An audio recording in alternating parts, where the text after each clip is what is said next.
আমার হরি ক মান সম্মান বলে আমি পানির মধ্যে ডুবাই আছি কো 2 ঘন্টা ধরে বিচারতাছি মান সম্মানের কোনো খবরই নাই। আমার জিবিয়া দিছি আমার বিয়ে বাত আমি যাই দিনের মধ্যে 14 বার মানুষে কেন কইব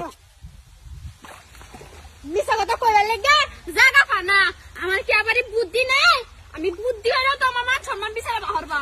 ভাইয়া ভাই ওদিদা হাব্বা তুমি ঠান্ডার মধ্যে পানি কে হেদে আমার হরি কইছে তো আমি মান সম্মান বলে পানির মধ্যে ডুবাই আছি হন 2-3 ঘন্টা ধরে বিচারতাছি বিচার খাই না। আব্বা এক কাম করো তুমিও বিচারো। কি বেয়ারা তোমার সাবাস আপনি আমার লগে মান সম্মান হেরা বিচার করে না আব্বা বিচারো না। তুমি আমার লগে আইও বে সাবাস দেখে বাসি না আমি দেখো দেখো এটা কেটার না আমি বেওয়াই করতে পারি আর এই কইছি লাইতাছে কেন্দা আন্না সাবাস দেখে বাসি না আমার জিডারে ঠান্ডা পানিত নামায় থয়া আন্নারে বেড়া বেড়ি উম্পারতা শুন করো। না না ভাই কেডা কইছে নির্জিয়া ঠান্ডা পানি তম্বার লাগিয়া আমি কইছি